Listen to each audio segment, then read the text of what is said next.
Nabalitaan niyo ba yung kay Eman?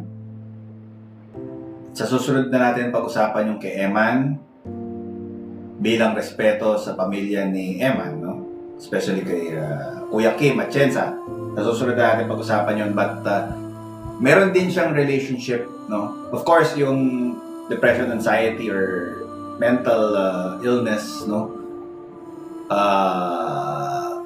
Meron din siyang connection pagdating sa nutrisyon, no?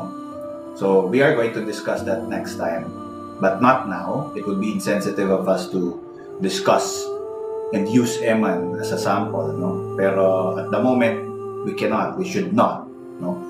So, but next time, we are going to discuss it. So in the meantime, in behalf of my wife, no, my sincerest condolences kay Kuya Kim Atienza and all the rest of the family, Atienza family, no, regardless of political beliefs and positions natin, no.